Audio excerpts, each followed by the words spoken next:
InsyaAllah hari ini saya akan kongsikan satu sunnah Nabi SAW berkaitan tentang jenazah.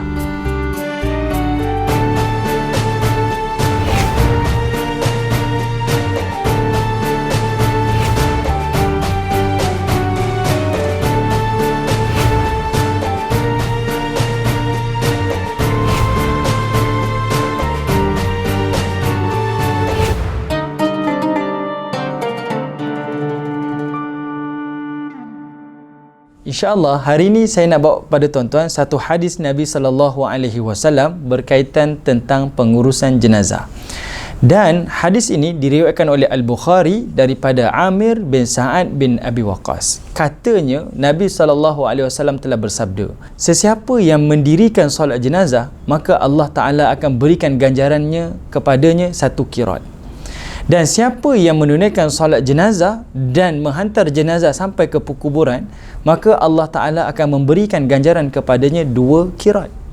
Sahabat Nabi SAW tanyakan kepada Nabi SAW, "Ya Rasulullah, apakah yang dimaksudkan dengan qirat?" Kata Nabi SAW, 1 qirat iaitu bersamaan pahalanya, 1 qirat itu maknanya pahala yang besarnya bersamaan dengan Bukit Uhud yang berada di Madinah Al-Munawwarah. Bukit Uhud tu tuan-tuan, daripada paras laut sampai ke puncaknya lebih kurang 1 kilometer dia punya ketinggian dia.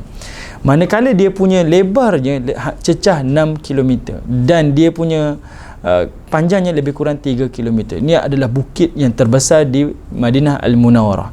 Tuan-tuan hanya dirikan solat jenazah yang hanya ada 4 takbir, tuan-tuan boleh dapat pahala sebanyak 1 gunung Uhud.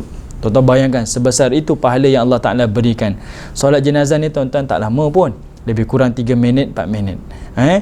Apatah lagi kalau tuan-tuan tunaikan solat jenazah dan tuan-tuan hantar jenazah sampai ke kuburan, selesai dikebumikan, tuan-tuan akan dapat 2 pahala qirat ataupun 2 pahala yang sebesar gunung Uhud.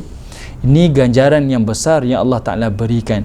Lepas ni tuan-tuan, kita pergi ke ziarah rumah orang yang meninggal dunia, jangan sekadar sembang-sembang, jangan sekadar kita hanya bergaul dengan sahabat-sahabat handai kita. Datang, ziarah dan dalam masa yang sama dirikan solat jenazah, sebab itu adalah hak sesama Muslim.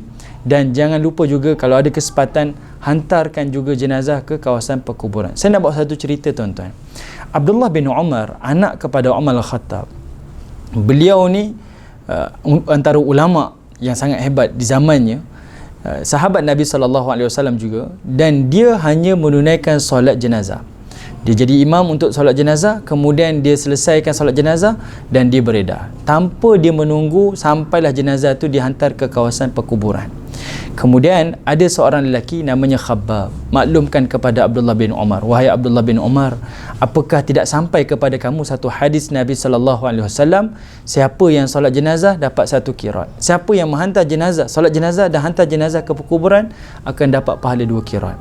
Disebabkan Umar Khattab tuan-tuan, Abdullah bin Umar ni dengar daripada Khabbab hadis Nabi SAW, dia jadi cemas. Sebab apa? Dia rasa sangat rugi kalau dia tak dapat pahala sebesar itu.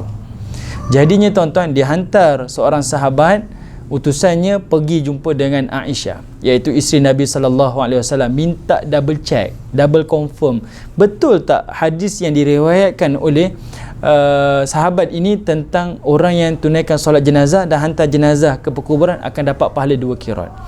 Utusan ni pun pergi jumpa Aisyah.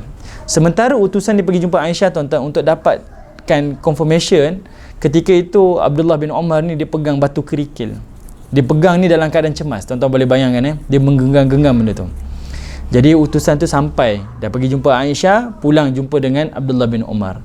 Abdullah bin Umar pun bangun, tanya, "Macam mana sekarang ni? Betul ke kamu punya betul ke hadis yang saya dengar tadi, siapa yang solat jenazah dapat 1 qirat, siapa yang solat jenazah dan hantar jenazah ke perkuburan dapat 2 qirat?" Sahabat kata, "Ya." Aisyah kata, "Sahih hadis tersebut." Tuan-tuan, ketika itu Abdullah bin Umar pegang batu kerikil tu, batu-batu kecil tu, dan dia lepaskan, dan dia merasakan itu adalah perkara yang sangat rugi sebab dia tidak dapat melakukan sunnah Nabi SAW. Tuan-tuan bayangkan, ini sahabat besar ni, yang pernah bertemu dengan Nabi SAW merasakan tertinggal amalan yang mudah, tapi sebabkan ganjarannya besar, dia merasakan itu adalah satu kerugian untuknya di dunia ni. Bayangkan untuk kita macam mana. Sepatutnya kita lebih lagi kena usahakan, sebab kita jauh daripada zaman Nabi SAW dan kita terlalu jauh amalan dan ilmu kita berbanding dengan mereka. Kita sama-sama mendambakan syurga Allah, jadi sama-sama kita hidupkan. Jadi saya ingatkan lagi sekali diri saya dan juga tuan-tuan, bila kita ada kenalan kita, keluarga kita, sahabat handai kita yang meninggal dunia, tunaikan hak mereka. Yang pertama iaitu dirikan solat jenazah untuk mereka. Hanya 4 takbir tuan-tuan, ringkas saja. Dan yang kedua, ada kesempatan tuan-tuan, luangkan masa, hantarkan juga jenazah ke kawasan perkuburan. Selesaikan pengebumiannya. InsyaAllah tuan-tuan akan dapat pahala sebesar gunung Uhud. Bukan satu tuan-tuan, tapi pahala 2 gunung Uhud. Jadi apapun, InsyaAllah kita akan bersama lagi dalam hadis yang lain, slot yang lain. Satu hari, satu sunnah. Assalamualaikum warahmatullahi wabarakatuh. Bersama dengan saya, Ustaz Aizuddin Kamaruzaman dalam slot Satu Hari Satu Sunnah di Al-Hikmah TV. Jangan lupa untuk terus subscribe di YouTube channel Al-Hikmah TV untuk dapatkan informasi-informasi menarik berkaitan tentang sunnah-sunnah Nabi SAW yang boleh kita lakukan dalam kehidupan seharian kita. InsyaAllah.